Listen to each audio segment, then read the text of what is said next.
Here is your Terrace Bay Council meeting from January 12th.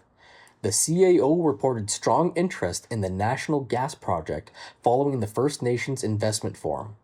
Results from the 2026 pre-budget survey highlighted resident concerns regarding road conditions and protective services were presented to Council. And there was a discussion centered on the current status of the mill, with Council acknowledging that government intervention is limited without a plan from ownership. Here's the agenda.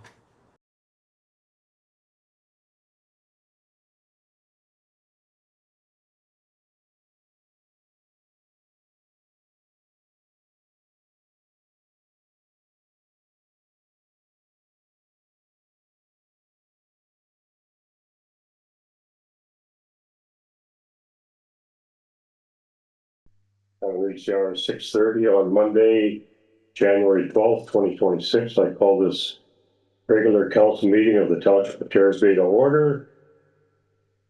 Declaration: the Council of the Township of Terrace Bay hereby acknowledges that we are in the Robinson Superior Treaty Territory, and the land on which we gather is the traditional territory of the Anishinabek and the Métis.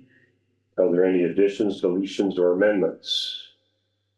Hearing none, we have a motion moved by Councillor Buno, seconded by Councillor St. Louis. Resolve the council approve the agenda for the regular council meeting held January 12th, 2026 as presented. All in favor? Carried. Next item, adoption of minutes. We have a motion moved by Councillor St. Louis, seconded by Councillor Buno. Resolve that the minutes of the regular council meeting held December 15th, 2025 be approved as presented. Are there any questions on that motion or on the minutes? All in favor? Carried.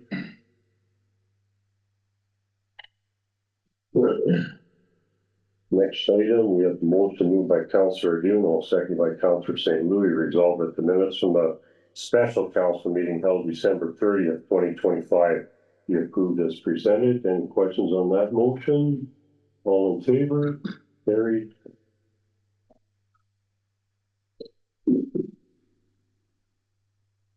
Reports from administration. John? Thank you, Your Worship. So the first item is the First Nations Investment Forum that I had the privilege of attending in December, and that was out in Vancouver. So the reason for us going out there was to present on our natural gas project. The whole conference was a partnership between Lac du Mille First Nation and Horizon 7, which is an Indigenous focused consulting firm based in Thunder Bay. So in addition to First Nations and companies from all over Canada, there was a lot of representation from Ontario. Minister Greg Rickford, Minister of Indigenous Affairs and First Nations Economic Reconciliation of Ontario, spoke and also participated in a panel discussion. Ontario Hydro was there along with OPG, several mining companies and many other Ontario First Nations as well. Some of the big key takeaways from the conference: Indigenous economies are rapidly expanding and increasing, these central to Canada's long-term prosperity. In addition to the regional focus and partnerships, they're seeing it more often now on a national scale. So, for example, one of the presentations, they talk a lot about how West Coast First Nations are investing in Eastern projects and East Coast projects, and East Coast First Nations are investing in the West Coast. So vice versa. Economic reconciliation, shifting participation to ownership and leadership. Equity participation is becoming a new standard for project approval and community benefit. Nations are moving from project by project standard involvement to long-term equity positions. So instead of just being compensated at the outset of a project, they're actually having an investment piece in most projects now. Major projects increasingly require Indigenous leadership to proceed, both politically, financially, and socially. Nations are demonstrating capacity to lead, not just participate, in multi-billion-dollar infrastructure builds. The banks and the lenders and various levels of government are also coming around. They're structuring new pathways for Indigenous equity. One of the other key takeaways was municipal and partnerships are emerging as a powerful model for northern and rural development. Again, our own North Shore Gas project, but also the Port of Marathon. They also did a presentation there as well too. So Daryl and I presented on the gas project, but Daryl and one of his principals presented on the Port of Marathon. So those are regional opportunities for long-term revenue and energy security. All in all, it was a great experience. It was a good opportunity to try and see if there was any interest in the natural gas project. There was a lot of interest following our presentation. A lot of people came up to us afterwards and asked us questions, took pictures of the slides. Whether or not it'll translate into investment, we don't know at this point, but it may in the future. It may short-term or long-term, not 100% sure, but it was a positive experience. Any questions for John? Okay, John, next one, the Roma conference next week. So just an update. So Council Hall, we applied for 6 delegations. As currently we have 3 approved. The first one was infrastructure. The subject of that is basically infrastructure funding. Also, federal provincial partnership on the future. We haven't had any renewal of the federal provincial infrastructure funding partnership since the ICIP program. And that's been shut down and oversubscribed since 2023. Next one is natural resources and forestry. So the obvious topic being the mill, the future of the forestry sector in our region. But we also had a request in there to talk about human black bear conflict. The last delegation with the government was with the Minister of Northern Economic Development and Growth, Ontario. Again, obvious topic, the mill. And its impact, its closure, its impact, the long-term impact on jobs and the forestry sector in general. And then we also do have a meeting with the NDP caucus as well. Well, Sean, any questions? And is that with Mr. Holland? That's with Minister Hall. So we did the application with both topics in there, hoping that we might be able to get Mr. Harris on the bear piece, but we'll bring it up to Minister Hall and he can forward the information. So Right on. I'll enjoy. Hey, Danny. So we've got a scheduling conflict come up. The February 18th budget meeting, the Wednesday, we're looking to move to the 19th, and then if needed, the 20th on the Friday would be the follow-up meeting. Any questions on that? I think I'm good. Everything just moved back 24 hours, basically.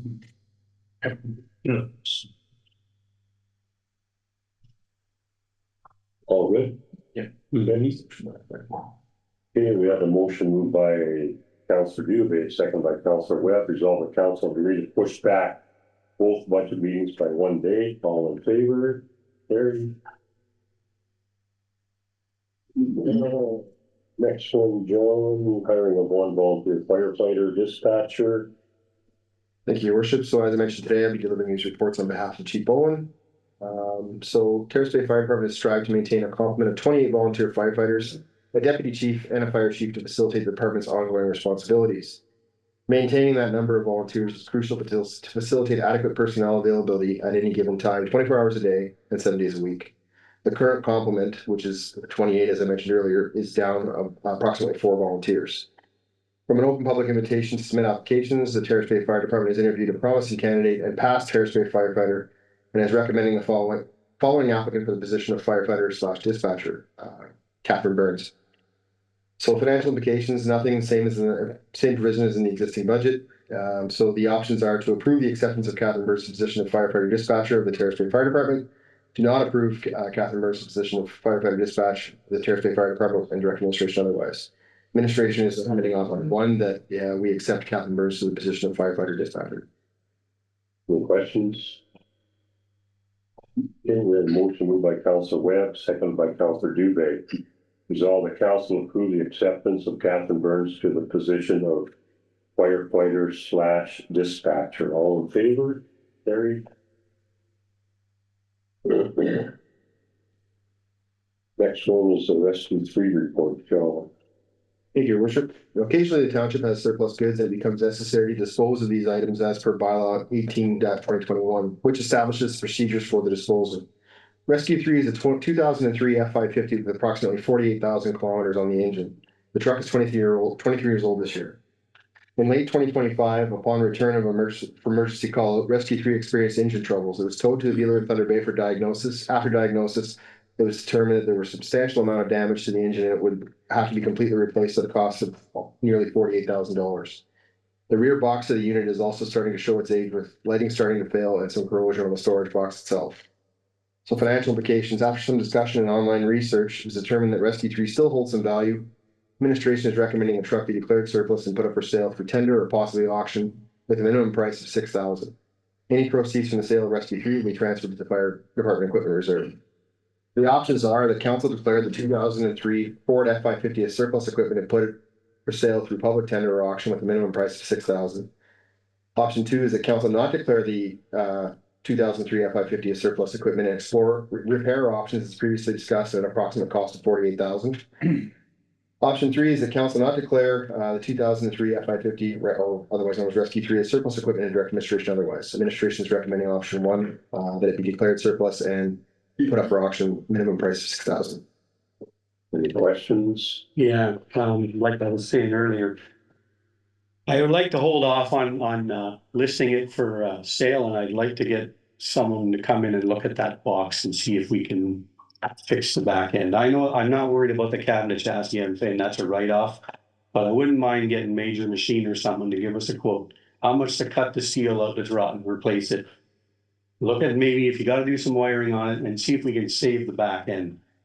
And then go out and possibly consider buying a new cab and chassis, and then they still get a very reliable truck at a reduced cost.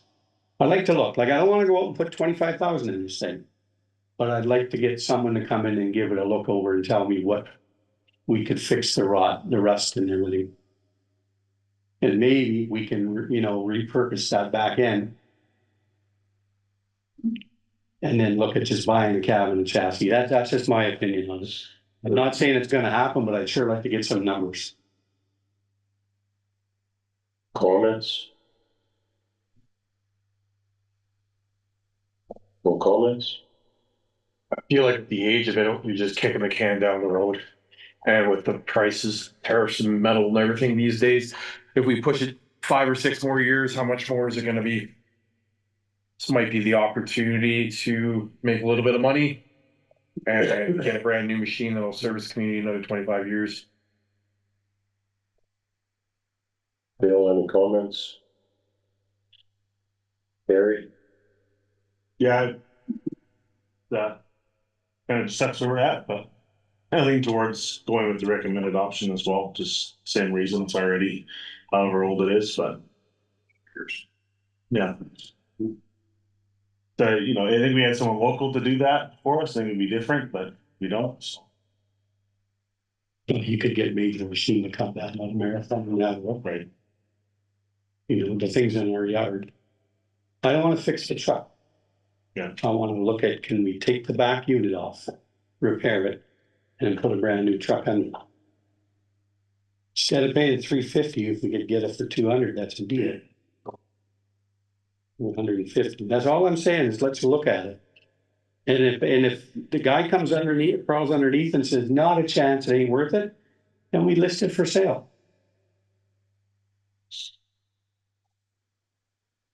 So there's 3 options like John said. First one, put it up for auction at $6,000. Second one is put a new motor in at $47,000, and the third one is not declared surplus and direct administration otherwise, and that would be the Rick's option, I would guess. Mm-hmm. So it's your pleasure, gentlemen. Yeah, it sounds like Chris and Gary are going with administration. One, yeah. I gotta go with option 1 too, because why sit on something that's aged 23 years? It's the engine's gone on it. Nobody's out there. Sorry. Oh, The engine's gone on it, $48,000 more. You know, and if we did take the back off, which the suggestion did, then it probably wouldn't get $6,000. So I gotta go with the administration recommendation. That's all. Thank you for starting. Okay, we have a motion moved by Councillor Dubé, seconded by Councillor Webb. Resolved that council declare the 2003 Ford F-550 as surplus equipment and put up for sale through public tender or auction with a minimum price of $6,000. All in favor? Carried.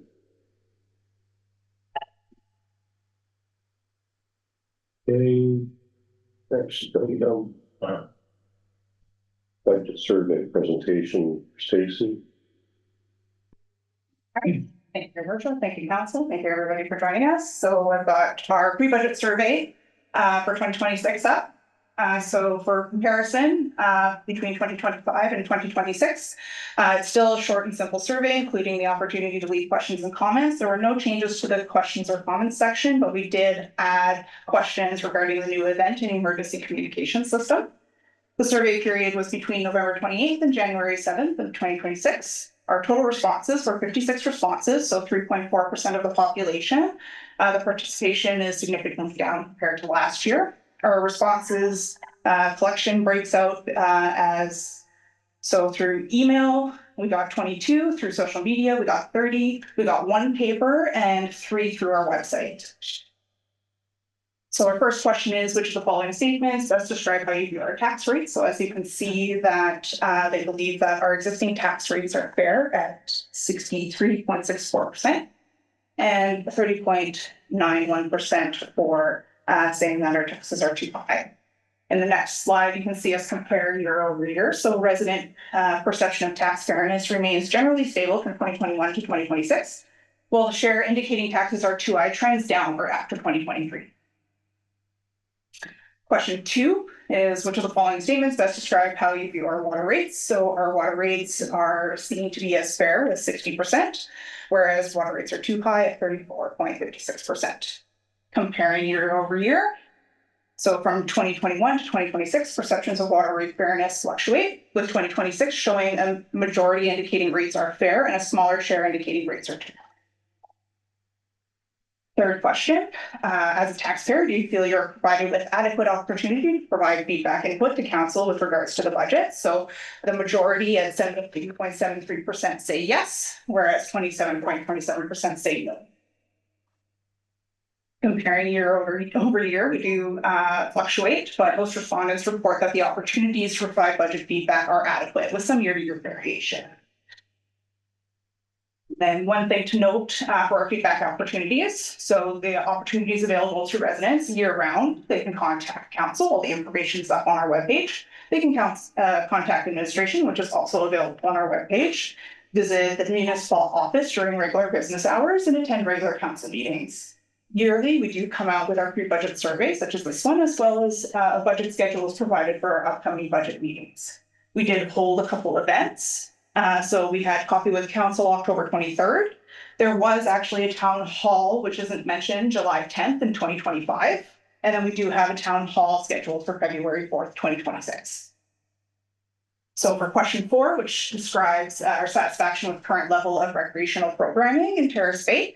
So we have 72.73% that are satisfied with our current offerings, and 18.18% that would be interested in actually seeing increases.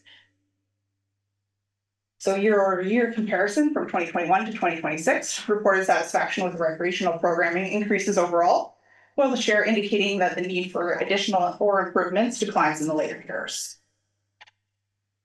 So question number 5, our satisfaction with public works services. So our satisfaction with public works services is satisfied at 76.36%, and the desire for improved services is at 20%. So year over year comparison from 2021 to 2026, public works satisfaction remains comparatively strong overall, with a continued proportion of respondents identifying opportunities for enhanced services. Question 6 speaks of our level of library services available in Terrace Bay.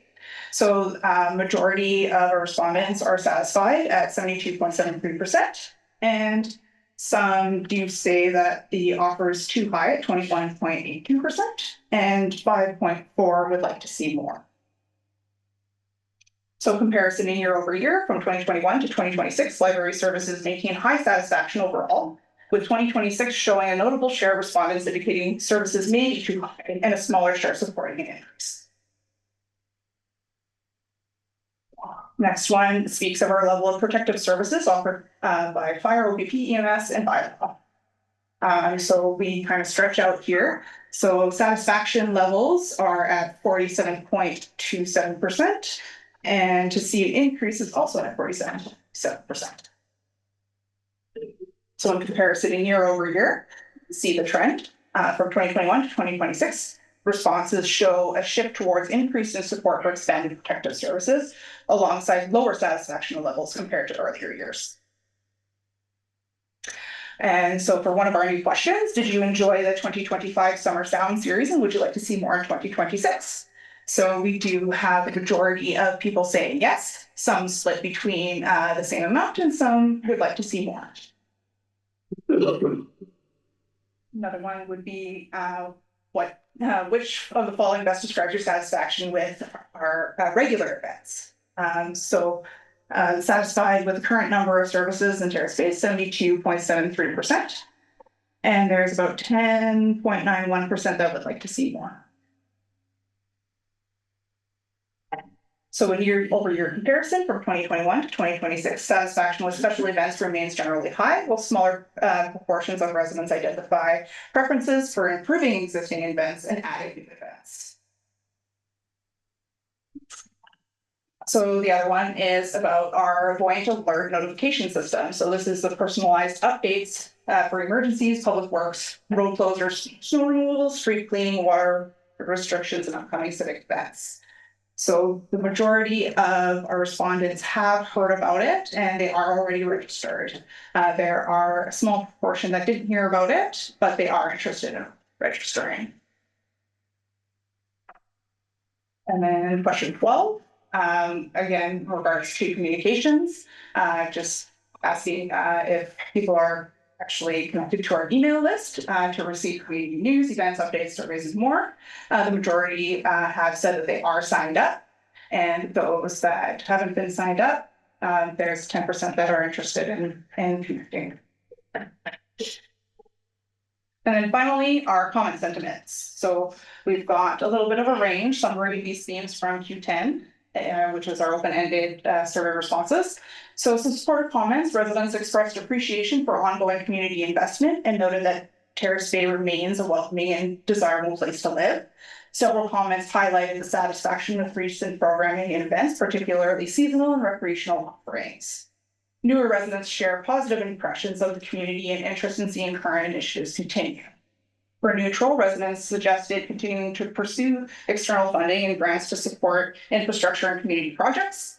Some respondents encouraged longer-term planning and clear communication around capital projects and timelines.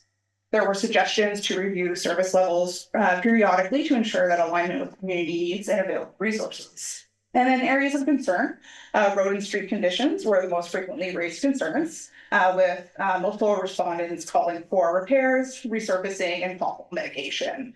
Some of the residents expressed interest in seeing increased investment in protective services or clear justification for the service levels. A few comments raised concerns about aging or underutilized, revitalized, and suggested revitalization or repurposing where appropriate. And that's it for our comments. And thank you very much. So this was a summary and sample of our survey data. Of course, council has been provided with the raw data copies. Thank you. Any questions for Stacy? Just wondered, Stacy, how we can get those numbers up for participants. Like change it up somehow, or? Yeah, there's definitely evidence of survey fatigue. But we can definitely improve reaching out, advertising in other places, and doing it more frequently instead of just advertising once, doing some reminders throughout the time there. Got a follow up. I know I had a similar thought. It was like last year's survey was beginning of November, and it's kind of pre-holiday season. I wonder if that had an effect as well. Appreciate your work on this, though. It's been very helpful. No other questions? We have the motion moved by Councillor Dubé, second by Councillor Webb. Resolved that council accept this report as information only. All in favor? Carried. Next one, John, is the Building Hope Regional Food Distribution Association. Everyone read their letter there. It said 65 cents per person, and Terrace Bay, according to 2021, has 1,523 people in the census, so that's just under $1,960 some dollars, I think it was. $989.95. So I guess the question is, what do we want to do? There's two options here. The $989.95 in the 2026 budget, or just a flat out donation in a certain amount. Is this something we've given to you previously? No, that's the first I've ever This is seen new. that. This is I'm more inclined just to continue to give to our local food bank more than anything, honestly. Especially, you know, just because of where we're at as a municipality right now, I feel that that's a better place to focus. Doesn't the RFDA give to our food bank, support our food bank? Yeah, they do. Yeah, they probably do, but They're same answer though. Small finger. Thanks for the $1,000 coming from the township to support the RFDA, absolutely. You know, it's just absolute, you know, we talked about this even prior to Christmas, the state of our townships and the need to help others out. I mean, this is nothing but steps in the right direction in my eyes, and I think $1,000 is gonna go a long way for us. I'm in favor of that too. Chris? Yeah. I'm not being unanimous. I love it. It's good. Yeah, no, you guys both make really good points. The money does go to our community, so, and to further your point, like, I get it, we give money to the food bank or here to, the harvest cupboard here, pardon me, and, but this also helps, and yeah, it's a difficult time for people in the community too, so it's a difficult choice, and we're not, again, as a municipality, how much do we keep giving and giving, and that's difficult as well with limited finances. So it's a tough choice, but I definitely with these guys, I'll support this 1,000. That's part, guys. I think it's a conversation, right? Yeah, no, for sure. I'm not against it. I just wanted to. Yeah, I'm sure I don't want to frame you that you're against it. I don't feel, even if I was interested.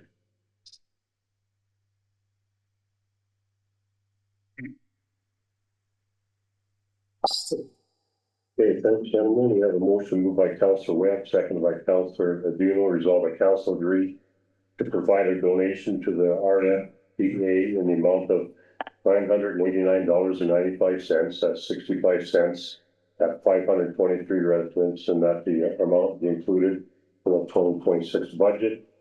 Any other discussion on that? This clarity is seconded by Councillor Dubé, not Aduno. No, we ain't vote there, sorry. You guys gotta learn how to spell. I'll try my best. Teacher, it's not me. I just know I'll correct it. Okay, all in favor? Okay, thanks.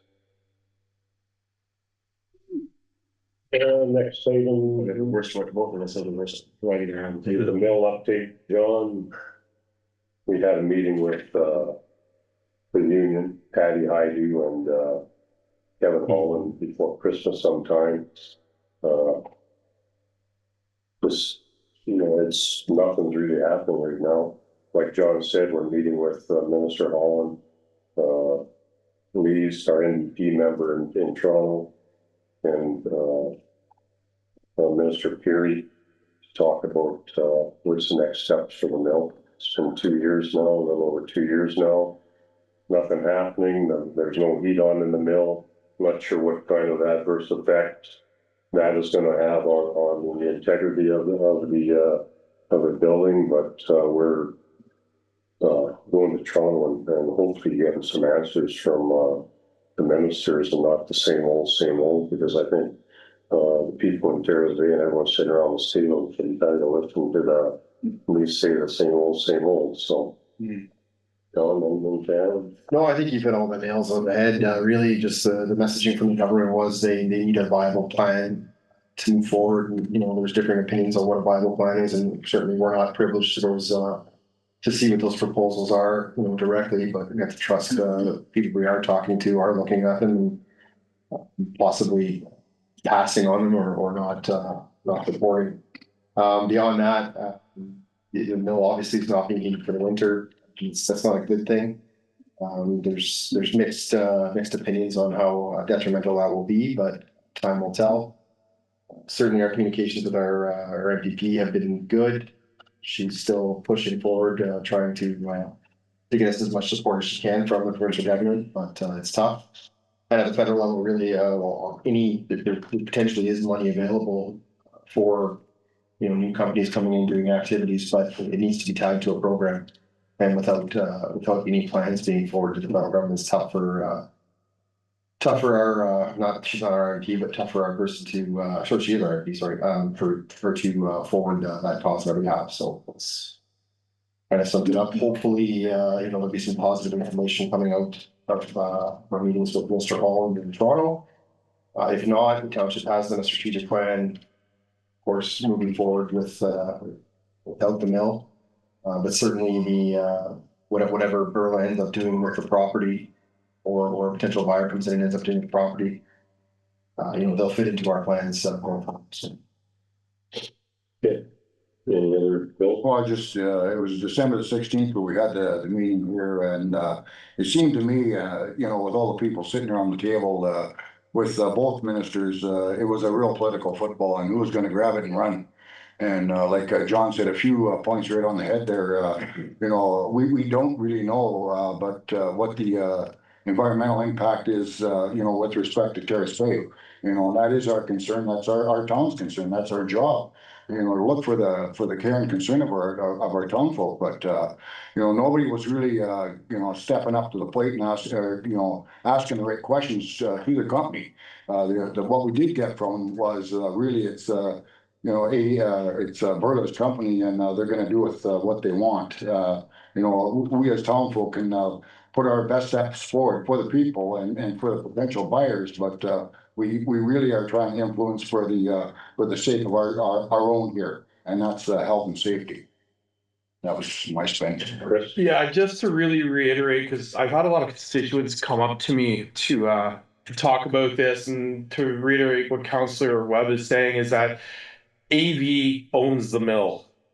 As much as we want our politicians, whether it be federally, provincially, or even municipally, to come in and to sort of wrangle it from them and do the right thing, or we hope that the business does the right thing for our community, because we care for our community. At the end of the day, they're a multinational, multi-billion-dollar multinational corporation that can well afford to heat this, and they're choosing not to. They're choosing purposely to do this with their asset, and we have a limited, politically speaking, at all levels of government, we are very limited on what we can do. And that was sort of reiterated. And I get there's frustrations. It's public knowledge that the provincial government in the past has provided funding for the mill to run. They paid to heat it last winter, but at some point, this is their asset. And unfortunately, it affects us a lot. And I understand that. So as a member of this town, it pains me to see what people are going through and how much people rely on this to provide jobs within our community.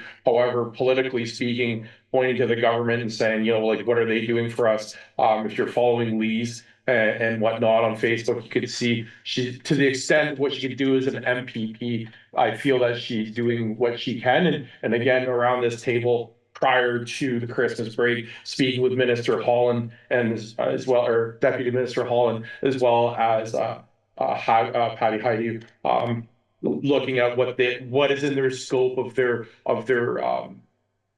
representation as us as politicians. What can they help do to facilitate this? So I just wanted to really add that on, that it's not as easy as saying take this away from them and make this happen. It's a little bit more complicated than that. And I reiterated that to constituents here within our community. So thanks for bringing that up. And I just wanted to reiterate that. Thank you. Thanks, Chris. You guys summed it up well. Okay. Thanks. Next meeting we had with EMS service, and that was last week, I believe. Mm-hmm. There was some concerns, I guess, and anyone on social media will see that someone once in a while posts no ambulance coverage in Terrace Bay, such and such a day, between 7 at night and 7 in the morning. Anyways, we had a meeting with Shane Muir, who's the EMS superintendent, and also Ernie Katikoff is his assistant with them. And we went over our concerns, and basically Shane assured us that that isn't true. What goes on social media isn't true.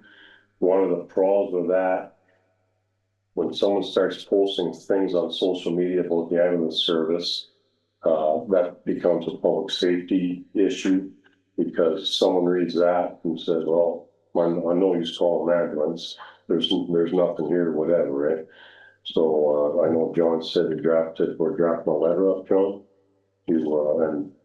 Shane asked us to draft a letter up and give it to him over our concerns, stuff like that. But Shane has assured us that we don't go without ambulance coverage. What the lineup, I guess you want to call it, they see it might have blank spaces in it, so and so, nothing at 7 at night till 7 in the morning, but they start backfilling. Okay, that's the schedule. Those schedules are backfilled, so you always have ambulance service. And I want to say, Shane said once last year we had one paramedic here. So you should have two. We had one day, we had one paramedic here. So this is what we were told by the head of the EMS. So I don't know what else to say. He said we're fully covered, and he said this is the best coverage this area has had this past year. So, Bill. I'll just add just a few notes there from Chief Muir. There's better coverage here in Terrace Bay and Scriber as to the amount of people. There's 1 in 600 as opposed to the city of Thunder Bay. There's one ambulance for every 7,000 people. So that was a plus in our direction. And like Mayor Malashewski has always said, there's never been the service has been never been unmanned. And what the Chief Muir had also said that the model that they're moving towards is the Armstrong model. So with the new station that'll be here, that'll be at minimum one on day shift, one on night shift, and there'll be a team that actually carries pagers. And that's the Armstrong model that he alluded to, that he said is going to work for us in our area and give us better coverage, even better than what they have in Thunder Bay. He said 2 paramedics on call, both days and nights. Yeah. Last year we had 359 calls for service, 302 were transported, and 41 refused. Like I say, one time we only had one paramedic. Scriber, there was 5 times they had one paramedic. And there's 22 more students in the college paramedic class right now. Whether 22 of them graduate or not, we're not sure. We'll see what happens with that. And hopefully, they're all local people or whatever, Northwest Ontario. They want to stay in the district, and with the new ambulance space there'll be living quarters in it. I don't know if anyone read the paper today, but we had an interview with Thunder Bay Television or TV News Watch, and Shane was also on there, hoping to break ground in the spring. And Shane said this, I didn't say this, that he hopes to have it open by the end of this year. But we'll see what happens. That'd be impressive. So that was it for the EMS. Just a thing to add to the EMS, Paul, is he showed us all of his data from 2025 and offered to send it to us. Yeah. That we could share it. And I mean, the facts are there, right? In color, that he's not lying about as far as coverage, it shows. Yeah. Yeah, he hasn't sent that to you yet, have you? No, okay. I could follow. Yeah. Yeah, I think one thing to keep at the forefront of it too is that this is a response to the social media campaign. Yeah. It doesn't minimize that there are still, like, I think, long-term or systemic issues that we want to work towards. So you see the post on social, well, they took our ambulance and sent it to Thunder Bay. Well, they didn't. They sent a patient to Thunder Bay. And while they were there, they used our crew to respond to a call, and then they came back. But you don't see that on social, but that's still a problem for us. Like, we don't want our crews working at Thunder Bay. So, yeah, I think it's good news from Shane, and I really appreciate him sitting down with us to go through that. But I think we still need to keep pushing some of those policy changes forward so that our crews do the job they're hired to do in our area for our people. But I appreciate the positive reports. John, you got anything? Just the last part about the public safety piece. Shane, Chief Muir did give us the opportunity to reach out to him if we had concerns about public safety. And the one thing that came out of the meeting was we don't want people hesitating to call 911 and hesitating to call an ambulance because they think it might not be staffed. That call should still be made. And, you know, Yeah. people, 911, you know, their expertise alone, people who are experiencing emergency can make a call or not to, you know, self-transport or whatever ends up happening there. If an ambulance is a certain distance away, to Councilor Dumont's point too, that's obviously a problem. That's not a good thing, but just the health and safety pieces, we want to make the call. I'm sure that's reiterated. Yeah, just to speak quickly to the pre-budget presentation, like, so when we look at whatever it was, 37 and 37%, or what the numbers were with service, people being happy with levels of services. We've heard anecdotal reports from members of the community about having to self-transport, you know, loved one to the hospital because something wasn't, an ambulance wasn't available and whatnot. And these, because we live in a small town, they spread very quickly. So it was good that we had this conversation with Shane to sort of iron out these. And then again, social media, the 229 local, what are they saying versus what's actually happening? And again, it's social media, but at the same time, I don't want to. This is how information is pushed out to a large percentage of our community, whether we like it or not. Facebook is a platform for communicating this. So when I look at that pre-budget survey results, obviously we can talk about the drug issues in our community and how that affects it, or police response time from the break-in here on Halloween. Or we can talk about the community response with ambulance, how fast they get there, or if the ambulance is available. So things to really, you know, when I look at those numbers, I think of those things. I just want to add that in. Thank you. Okay. Yeah, folks. Question period, John. Any questions online? Anybody in the audience have a question? If anybody online has a question, now will be the time to type it into the chat. Thank you. Go ahead, Vicky. I wanted to comment to Stacy that I did not see this, and I think it's because I'm not always digital. And I would appreciate if the township is seeking input, that it be available in a non-digital method manner as well. You could fill the surveys, if I'm not mistaken, here, pencil and pen. Didn't see it nor hear about it. Yeah. From my understanding, there's one person who did from your. We did have one paper copies were provided. And then we also did have it on the big digital board outside. Didn't see it. Yeah, if you want to add anything, well, there's the 4th is the Hope Town House as well. So looking of February. So if there's, have a list and bring it along on the 4th then, or seating anytime. No other questions in the audience? Anything else?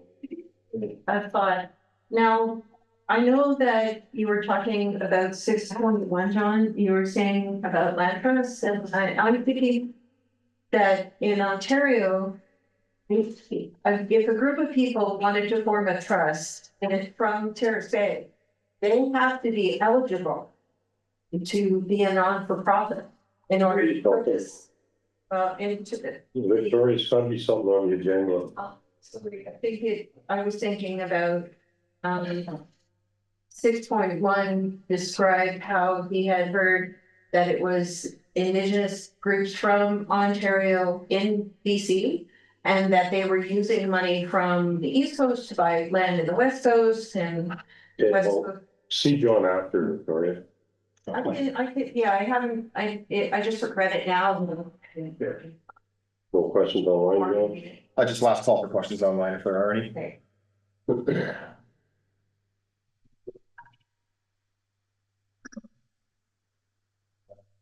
Okay.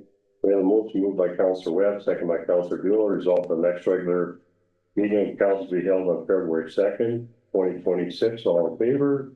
Carried. We have a motion moved by Councillor Webb, second by Councillor Dubé. Resolved that we now adjourn at 7:15 p.m. Is there a question online, Can John? we see EMS stats for Terrace Bay on Monday basis was the question from Gino LeBlanc. What's that? Can we see EMS stats for Terrace Bay on Monday? When Monday? I'll follow up with Laurel, see who wants to see. If Shane gives us the okay to with us, gives us the stats and gives us the okay, we publish them or link it or available on his website. But I'll talk to Mr. LeBlanc. Okay. Thanks for your question. We have a motion moved by Councillor Webb, second by Councillor Dubé, resolved that we now adjourn at 7:15. All in favor? Carried. Question.